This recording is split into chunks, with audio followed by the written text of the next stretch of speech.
know what I mean? I had no implication of these murders. There's not one iota of physical evidence put me in any of these scenes. There's no iota of evidence of sitting there saying that anything about any kind of cult and all that stuff. Like I say, this is all fabricated in his mind. He thinks he can justify all this by sitting there saying, well, I should have got a second and she should have got a first. Yeah, she should have got a first, but not, you know, they gave her everything.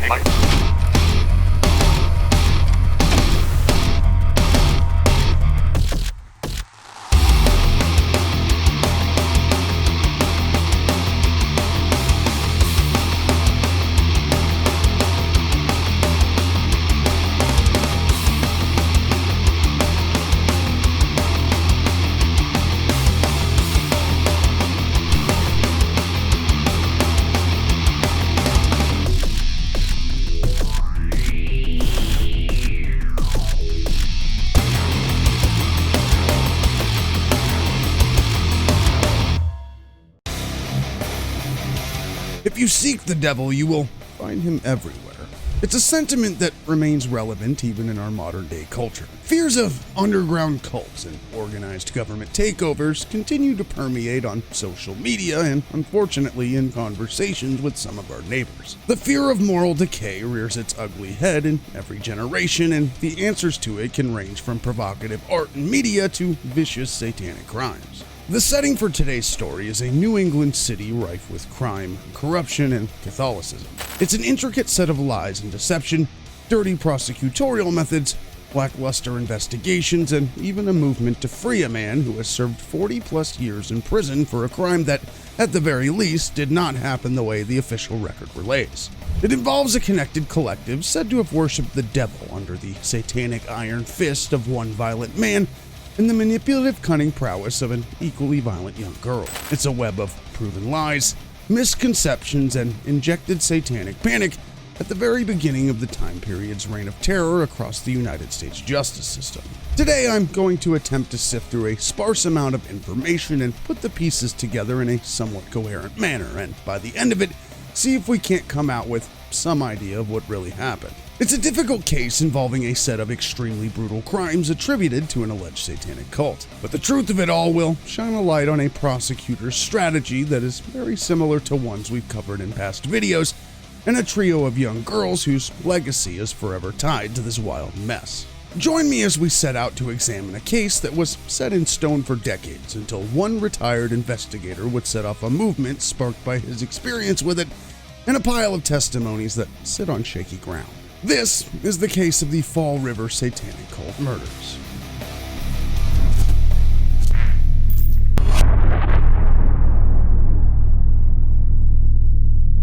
It's the holiday season, and even secular government buildings display decorations for holidays that are rooted in religion, like Christmas trees and menorahs. For 14 days, the Satanic Temple has erected a display alongside these major religious symbols inside the rotunda of the Iowa State Capitol.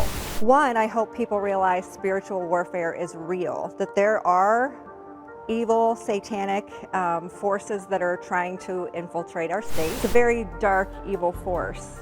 And I truly hope people know how to battle that. As I continue to dig into past generations of moral panic, it is clear to me that very little has changed. Every generation at some stage freaks out over pop culture, politics, or religion. Often, the devil finds his way into these panics, and in the modern day, if you're paying close enough attention to a certain subsect of social media, the satanic panic is very much alive and well.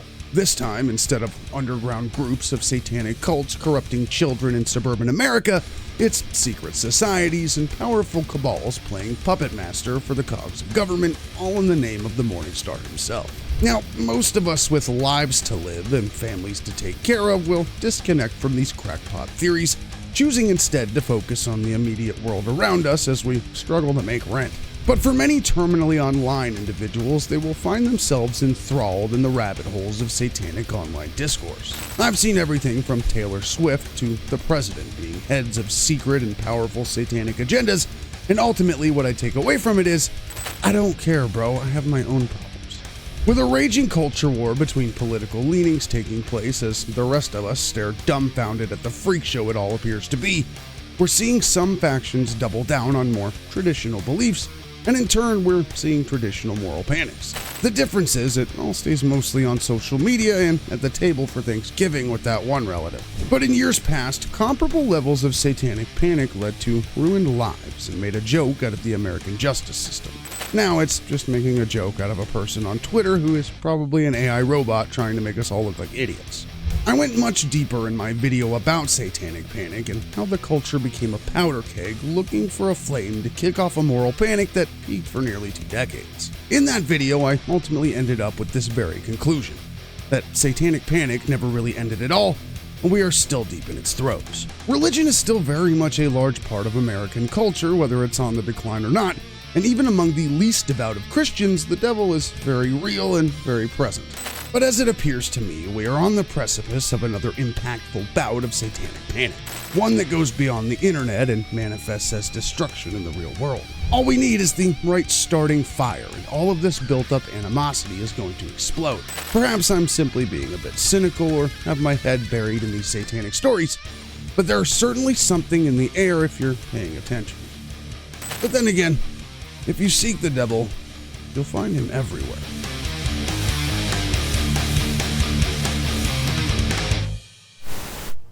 The book is called Michelle Remembers. The authors are Michelle Smith and Lawrence Pasder, MD, who, acting as a psychiatrist, extracted from her bizarre childhood memories of Satan, which have shocked many people. And this may or may not affect your religious sensibilities as to whether or not you believe in Satan as a real live evil spirit, just as live as those who believe in the presence of God.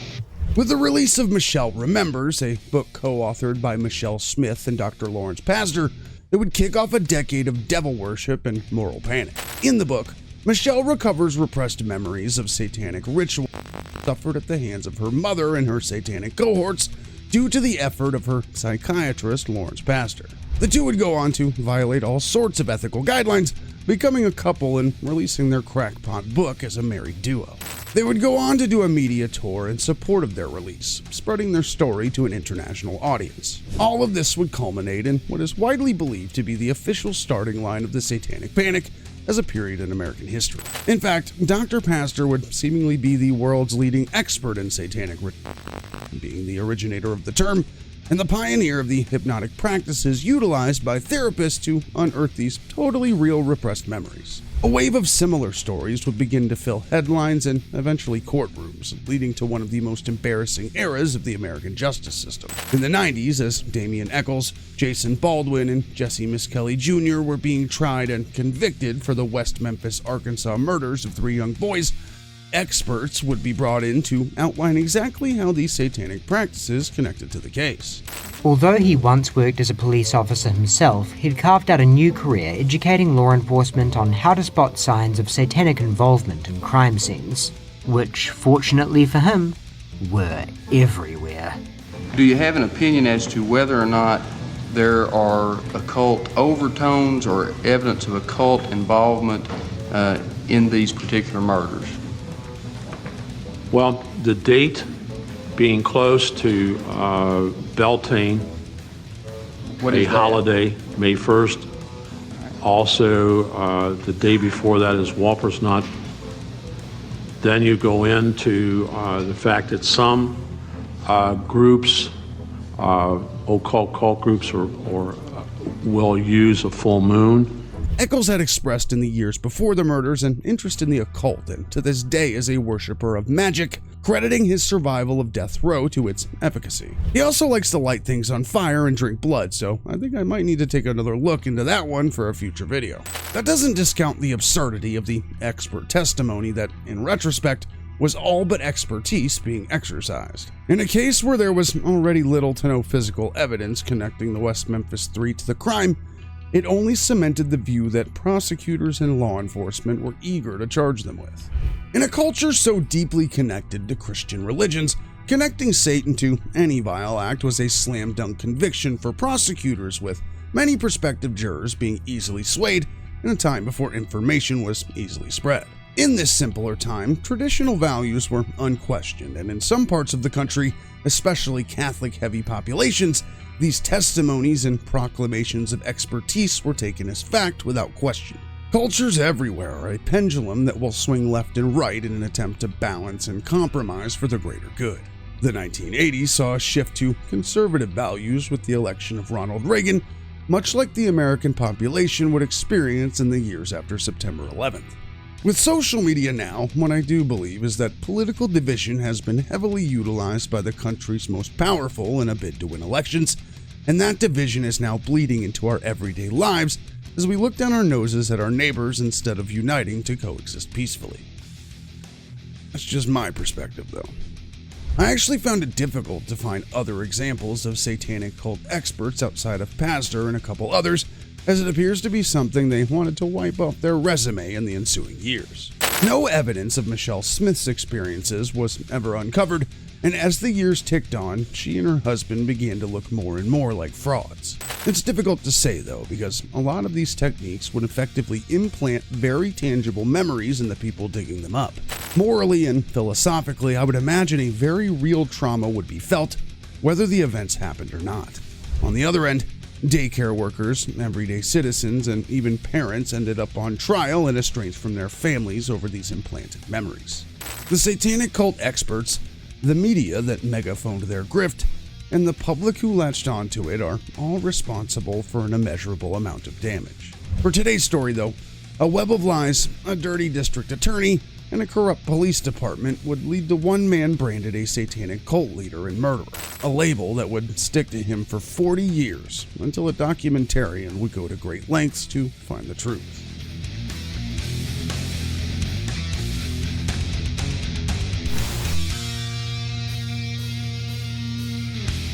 And there's no question that Satanism was in the culture at the time. It was the very beginning of the Satanic Panic. There's more churches per capita in Fall River than almost anywhere in the country. Religion, especially Christianity, is a big aspect of Fall River. And Satanism was just about to explode in America. The idea that there was underground satanic cults hiding everywhere.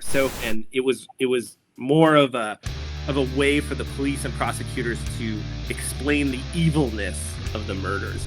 For today's case, it's important for me to build the foundations. Fall River, Massachusetts is a New England city with a rich history of crime. The most famous case may be that of Lizzie Borden. Borden was a 32-year-old Sunday school teacher in the late 1800s.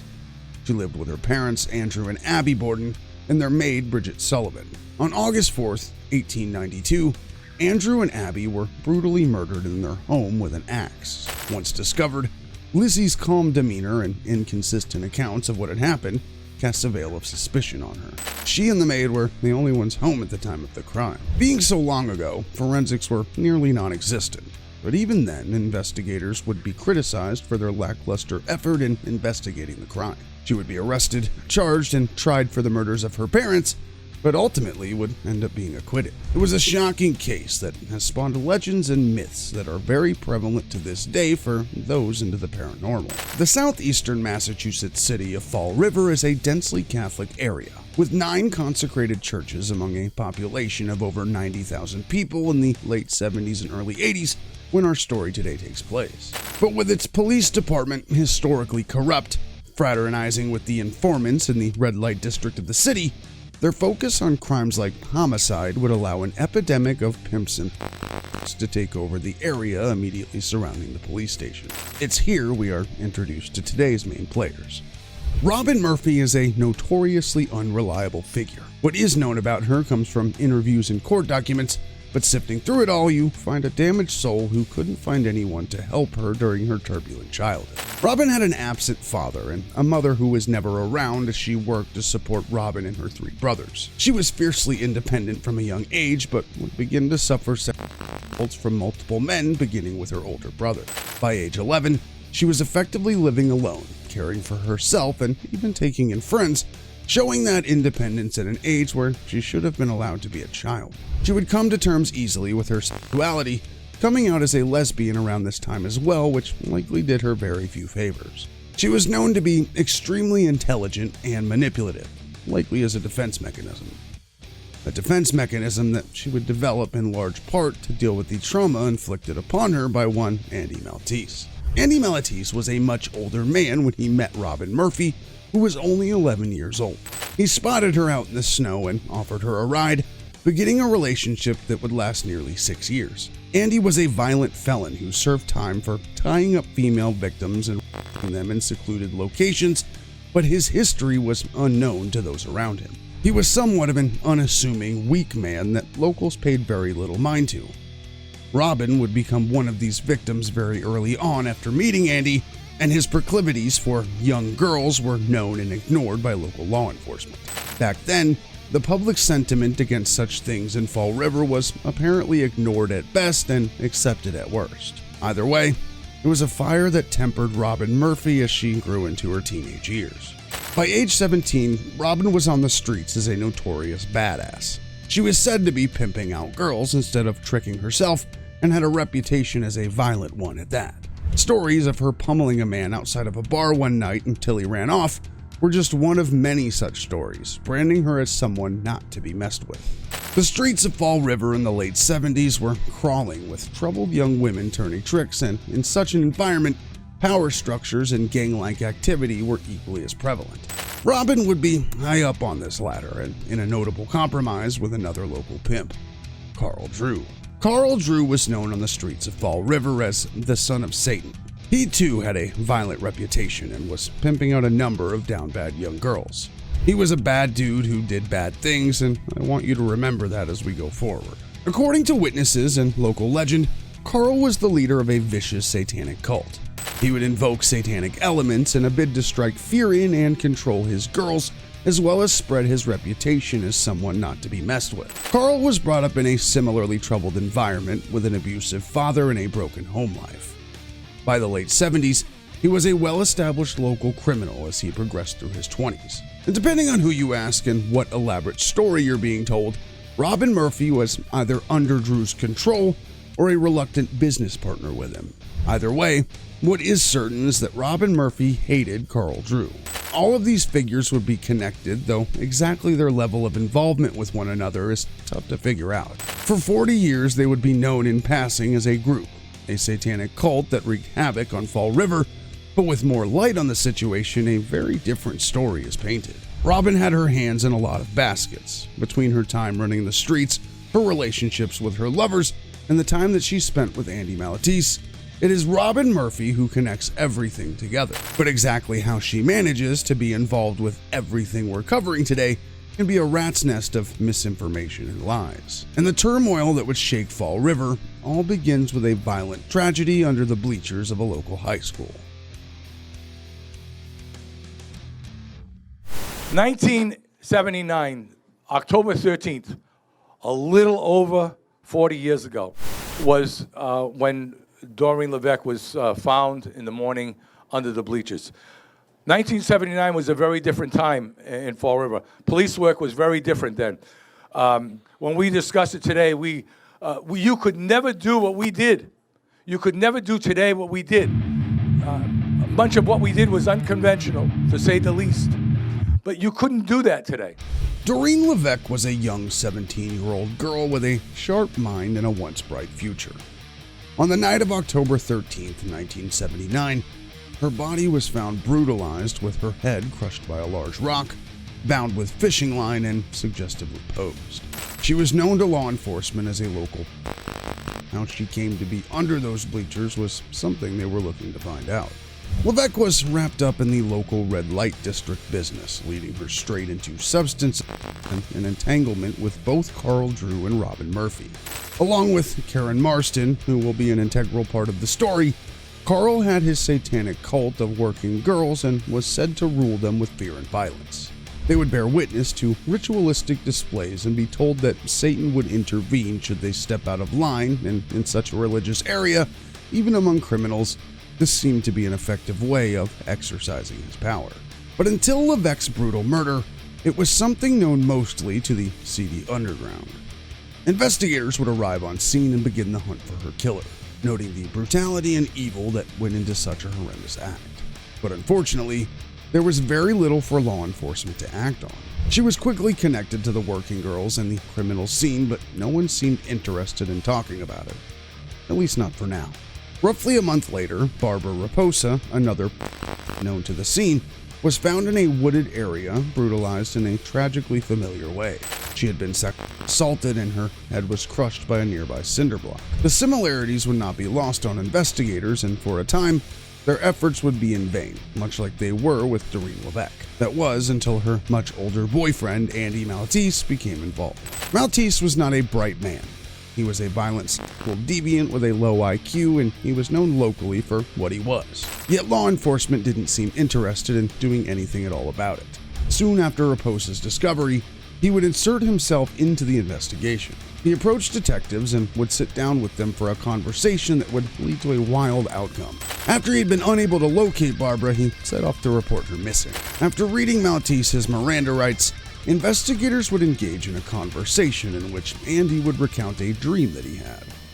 A dream where angels would carry his astrally projected consciousness over the crime scene. He would describe the brutality that he saw and allude to knowledge of the scene. After being brought to the scene by detectives to tell his story once more, it turned out that he knew exactly where the woman's body had been discovered, its positioning, time of death, method of killing, and other various details that were not made public. The investigators would then take this statement as a confession, arresting Andy Maltese for the murder of Barbara Raposa.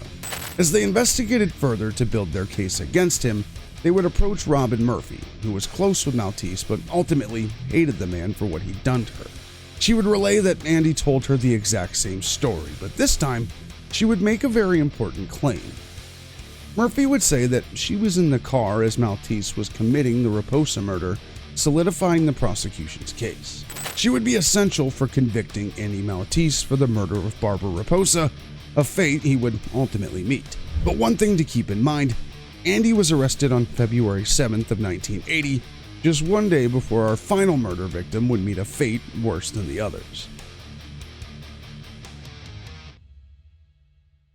All of these girls met a fate that they did not deserve, but Karen Marston may have been the worst case of them. Karen, like the other victims, was a local working girl with a young son who was being cared for by a foster family. She remained in his life and was deeply in love with him, but battling her demons would see her swept up into the criminal life that all of our subjects were a part of. Karen, however, would get romantically close to Robin Murphy, as well as end up under the protection of Carl Drew.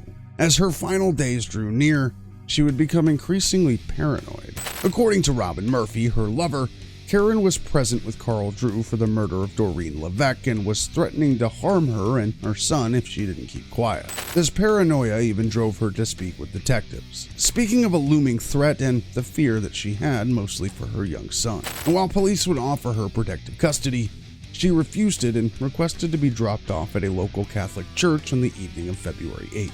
Hours after she parted with the local Leos, she would be brutally murdered. Her clothing would be found strewn about in the Freetown State Forest, a location that was often home to various occult and satanic rituals. The surrounding area is known as the Bridgewater Triangle, and to this day has had everything from UFO sightings to paranormal activity reported by witnesses. The only part of Karen Marston's body that would be located was her severed head. As Karen was quickly connected to Robin Murphy, they would make contact and ultimately arrest her for her confessed participation in Marston's murder. Murphy claimed that Drew forced her to cut her throat and offer her as a sacrifice to Satan. At least, that's what she would say after immediately ending up in front of a district attorney as she aimed to strike a deal. Soon after testifying to a grand jury about her side of the story, Carl Drew was arrested for the murder of Karen Marston, setting the stage for one of the first satanic panic injections for the American court system. And while the murders are harrowing and tragic, the real meat of the story lies in the trial of Carl Drew for the first-degree murder of 17-year-old Karen Marston. Now, this is the million-dollar question, but before you answer, I just wanted to give a little bit of background. So your girlfriend had, who was Leah Johnson at the time, had a diamond ring that allegedly belonged to Karen Marston. So during the trial, that piece of evidence was used against you. If you weren't at the murder scene, how did you end up with Karen Marston's ring? But I know you have a good explanation.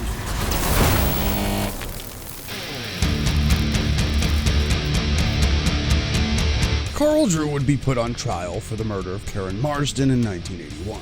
Multiple witnesses who were present for the murder would be called to testify, and the argument from the prosecution was that Carl Drew, in a satanic ritual, would murder Doreen Levesque while Robin Murphy, Karen Marsden, and one other were present. Because Marsden witnessed the murder, Carl Drew served her up to the devil as well to silence her. And even without a conviction or any real evidence to prove Drew was responsible for Levesque's murder, it was allowed to be put forth in the courts as the murder's motivation. It's important to note that officially, Doreen Levesque's murder remains unsolved to this day. No one has ever been held responsible for it. Not officially, anyway. Drew's girlfriend would be called to the stand to present testimony about a ring that was gifted to her by Drew on the night of the murder, with the claim being that the ring belonged to Marsden. This ring would be the only thing connecting Drew to the scene. The majority of the prosecution's argument would rest on the shoulders of Robin Murphy. Robin Murphy would go on to testify about being present for both satanic rituals and would even be the one to cut Karen Marsden's throat. In exchange for her testimony, she received a second-degree murder conviction with the chance of parole. She dressed as the girl next door, paraded into the courtroom to deliver her shocking recollection, and faced no cross-examination. Carol Fletcher was another witness who was present for the crime. She was offered immunity to testify against Carl, going on to solidify Drew's fate. Carl would be assigned a particularly incompetent lawyer. With Drew being illiterate at the time, he too would be very little help in his own defense. The shocking satanic nature of the crime and the stories were put forth by witnesses, all of which were offered deals ranging from immunity to Murphy's parole-eligible conviction. The shocking brutality of the crimes and the explanation of satanic rituals was more than enough to convince the jury of Carl's guilt, and he would ultimately be sentenced to life in prison without parole. And to this day, Carl sits in prison, rotting away for his terrible crimes. Prosecutors scored a win, and the investigation was able to close 2 of the 3 murder cases. Cases where each victim had their head smashed in, with Marsden even being decapitated.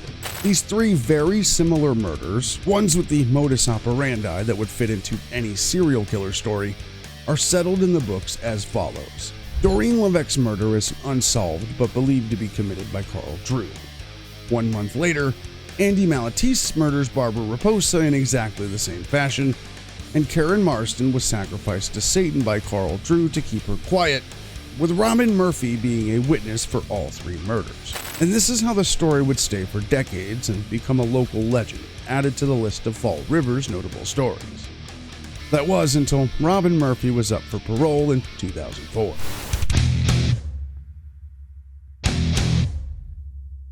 Robin Murphy would be seated at a small table in front of a parole board in 2004. There, she would confess to them that her testimony against Carl Drew was a lie. She was coached by the district attorney to tell the elaborate tale that she did. The deal she struck with them would aim to see her paroled 12 years after conviction, though that isn't what happened. She was adamant that she did it to put Carl Drew away because she fully believed that he had committed the murders and wanted to see him brought to justice. This would not be the only time she did this. Her testimony in Andy Maltese's trial was meant to serve the same purpose. She would later admit that the DA would put similar pressure on her for Maltese, and with the history of horrific she suffered at his hands, it was no problem for her to lie her way into the trial to lock him away as well. With her admissions, she would throw this entire story into the wind, making it tough to tell what actually happened. Astonishingly, Murphy would be granted parole at the 2004 hearing in which she recanted her testimony. She would go on to be free for the next 11 years until she began a relationship with a convicted felon, an action that would put her in violation of her parole, seeing her right back in prison where she is to this day. But her retraction would serve to bolster a small contingent that looked closer at the conviction of Carl Drew, and with the brain fog of satanic panic lifted, would start a movement to have him retried. A movement that would be led by the lead detective who investigated the crimes. He knew all along that Drew hadn't murdered anyone, but was unable to speak up for fear of losing his status among his fellow police. So, when he eventually retired, he would become a private investigator and be digging into this case again, but this time to exonerate Carl Drew. While some of the other boys in blue are adamant that everything was above board and the right man is serving time for the crime, Paul Carey knew something wasn't right. And I don't care who says what. Was Carl Drew the pillar of the community? No, he wasn't. Is my friend, did I know him before? No, I didn't. Is he a murderer? No, he isn't. And I'll say that till the day I die. He's not a murderer. Okay? He's already been convicted. Why do I want to make myself look like a fool sticking up for what they categorize now as a convicted cult murderer? Am I stupid? No, I'm not stupid. If he didn't do the crime, he shouldn't be doing the time. He didn't do the crime. I bet my life he didn't do the crime. Paul Carey, the lead investigator in the murders, would set out to prove Carl Drew's innocence. He would collect interviews with both Carol Fletcher, the witness who was on scene and offered immunity, and Carl Drew's then-girlfriend, who testified about Karen Marston's ring. Both would go on to tell Carey in recorded interviews a very similar story of being compelled and coached by prosecutors to tell the lies that they did to put Drew away. Both of them expressed that the ultimatum given to them was, do this or you're going to end up in prison. Everything appeared to be nothing like it was in the official books. Carey, again the lead investigator, seemed to think that it was Robin who was employing the satanic aspect as a means of control over the she had her grips on. A lot of this would come to light and be presented to the public in a Blumhouse docu-series that aired on Epix. The series would be 4 episodes long, with each episode building the backstory of Fall River at the time of the murders and detailed the events of the aftermath. It was directed by James Buddy Day, a Canadian filmmaker, writer, and producer who, fun fact, was the last journalist Charles Manson would speak to before his death. The Fall River Satanic Cult murders would be set in history as an open and shut case, until Paul Carey's efforts and Robin Murphy's retraction would lead to a motion for retrial.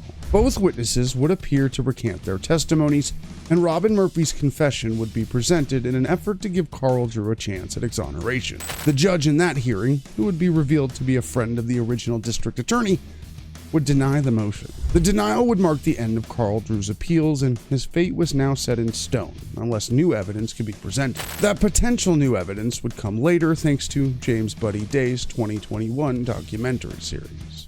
A lot of these events have been heavily summarized by myself. If it's come off as confusing, that's because it was confusing for me to research. The most comprehensive place to get information is this documentary series on Epix, so if you're interested in the case, I would highly advise you seek it out. Carl Drew would be interviewed, as would Robin Murphy and many of the law enforcement officers involved in the investigation. And while Paul Carey would appear in an interview in the series, he sadly passed away before seeing his efforts pay off, believing in Drew's innocence. Everyone from state troopers who responded to the scene of Doreen Levesque's murder under the bleachers, to Alan Alves, a Fall River detective and satanic cult expert who would go on to make continued claims of very real satanic activities in these cases, as well as many others across the country at the time. Predictably, the legal system maintains that everything went exactly how it needed to serve justice in these cases, while Carl Drew not only proclaimed his innocence in the murder, but vehemently denied the satanic cult that he was said to have formed at the time.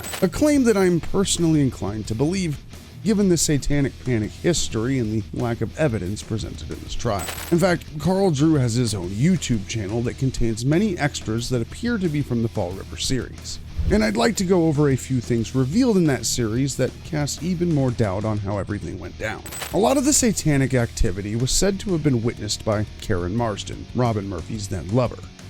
And while she did speak with investigators in the hours leading up to her death, no explicit situation seems to have been relayed to them other than her being in fear for her life. Most of Karen's recollections were relayed by Robin Murphy after the fact. On top of that, the motivation given by prosecutors at the trial was that Karen Marston witnessed the murder of Doreen Levesque. But on the night of Levesque's murder, Carl Drew was at a wedding. His alibi had supporting photographic evidence that would ultimately be inadequately presented and argued by his incompetent attorney at the trial. If Carl Drew hadn't murdered Doreen Levesque, everything would have fallen apart. Carol Fletcher, who presented testimony for her fabricated participation in Karen Marston's murder, would later state that she witnessed Karen being berated and attacked by Murphy at Harbor Terrace. Harbor Terrace was an apartment building in Fall River. She said the last thing she saw before leaving was Robin producing a knife, but didn't see anything that happened next. For the Epix documentary series, an anonymous man would come forward to claim that when he was a young child, 5 or 6 years old, he witnessed Robin Murphy kill Karen Marsden on the roof of Harbor Terrace. Given his age, his recollection is obviously to be taken with a grain of salt, but it's interesting nonetheless. The 3 murders, Doreen Levesque, Barbara Raposa, and Karen Marsden, were all killed in very similar ways. Marsden's body was never found, but James Buddy Day, by the end of the series, comes to a very convincing hypothesis. It's clear that Robin Murphy is cunning and manipulative in an effort to serve her own interests. She's connected to all 3 crimes, but none of her stories have any reliable continuity. She certainly seems to know more than she's admitted to, even in these most recent interviews with Day. Andy Maltese, who was convicted of the murder of Barbara Raposa and later died in prison of a stroke, had a violent history of tying up young girls in secluded locations and sexually assaulting them, an MO that is identical to the Fall River murders, and ultimately what he would be convicted of in the Raposa case. The dots connected by the end of James Buddy Day's series point strongly to the possibility that Carl Drew, while not being totally innocent given his life as a pimp at the time, was not responsible for the murders. And instead, it's far more likely that Andy Maltese was at least the one to kill Levesque and potentially was the one to kill Karen Marsden, as he was bailed out of jail just hours before her death. The element of satanic rituals presented at the trial was merely to bolster the fabricated testimonies and secure a conviction with no physical evidence whatsoever connecting Carl Drew to any of these murders. He thought his innocence would be obvious, but it let him down and he's been locked away ever since. And while law enforcement and prosecutors maintain to this day that he is in fact a murderer, at the very least a new trial should be granted to him with competent representation. The satanic panic of the 1980s began right at the time of the trial, but for the most part, its injection into the modern-day American justice system would carry very little weight without evidence and fabricated testimonies. As of today, no new trial has been granted, and I'm unsure what efforts are currently being taken other than Carl Drew continuing to proclaim his innocence in the hopes that someone will listen. I would strongly encourage you, if you are interested in a more educated perspective, to watch the Fall River series by James Buddy Day. The information surrounding this case has been so sparse for over 40 years until this series emerged, and it's a very enlightening bit of media surrounding the supposed Fall River Satanic Cult murders.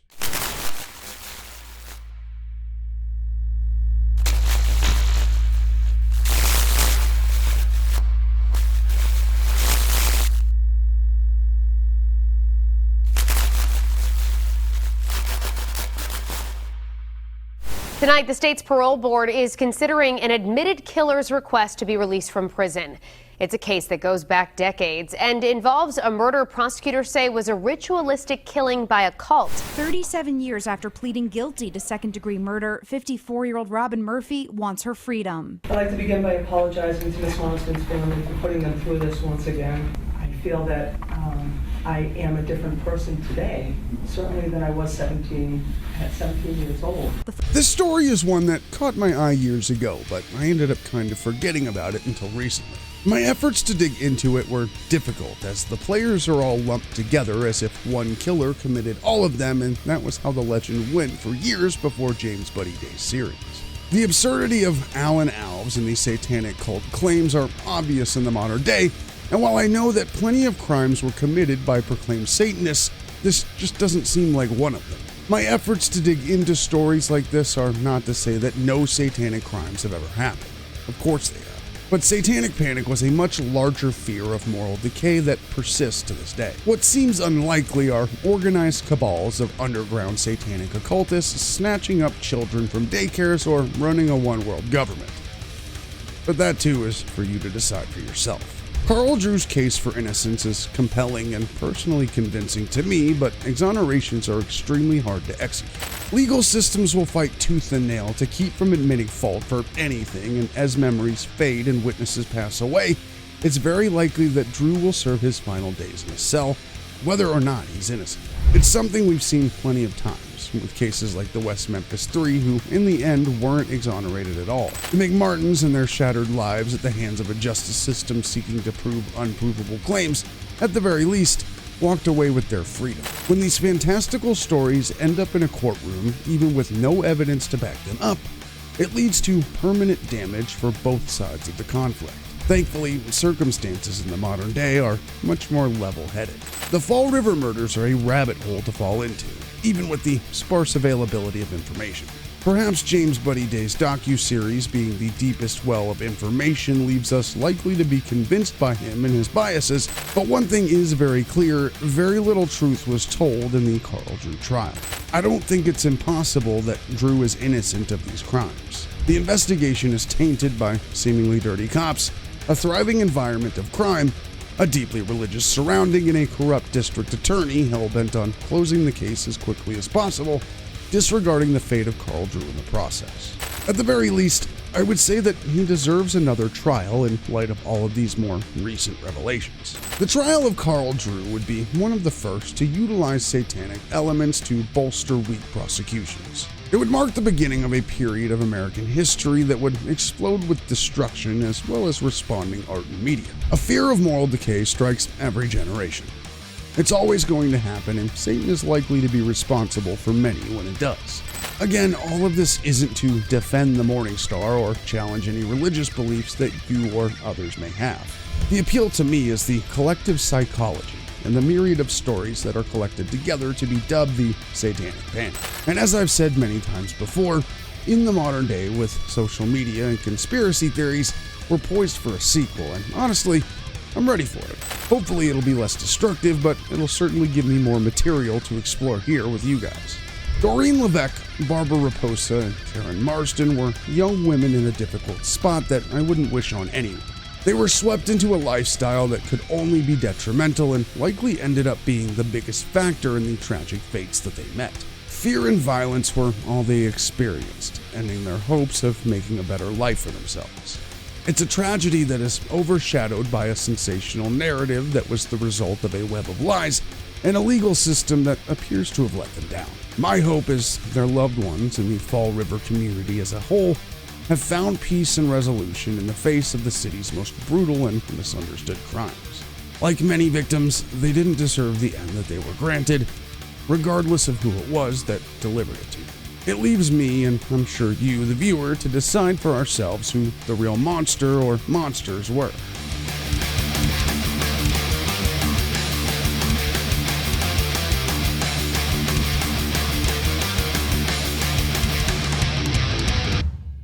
If you've made it this far, thank you once again for letting me tell you another story. Exploring this one was difficult to make much sense out of, and if you're left confused, you're not alone. Hopefully, I've been able to lay it out in a way that allows you to make up your own mind, and as always, if you know more about this case from personal experience, please enlighten me in the comments. If you liked the video, please like the video, and if you disliked it, I encourage you to dislike it. It's useful feedback, so please leave your thoughts in the comments. Subscribe to the channel for more videos like this, and if there's a case or subject you want to get the HawKNLoaD treatment, leave those in the comments as well. If you're feeling exceptionally generous with your time, tell your friends about the channel. Consider supporting me further by becoming a channel member or head over to the Patreon for video shoutouts and other perks. I'm a one-man operation that handles everything from writing to editing to the terrible thumbnails that don't seem to attract anyone's attention. Well, except you, of course. My ability to produce these videos is bolstered greatly by your support, and I really cannot express how much I appreciate it. I know that it's cliche to say, but it really does mean the world to me. If you're interested, I make daily short videos for you guys to binge, and if you liked this video and haven't seen any of the others, I would recommend my video on Krista Pike. Doc and Sarge say thank you for your support. Remember to love your pets, and I'll catch you in the next video. Big Patreon and member shout out to Daniel, Gage, Jeremy, Leslie, Lisa, McLean, Richard, Ryan, Weapon Son Gaming, Craig, Dr. Spiderface, Christian. Big shout out for Melissa, who is both a member and a patron, Ghost Dragon, who did all the music for this video, and of course my mommy.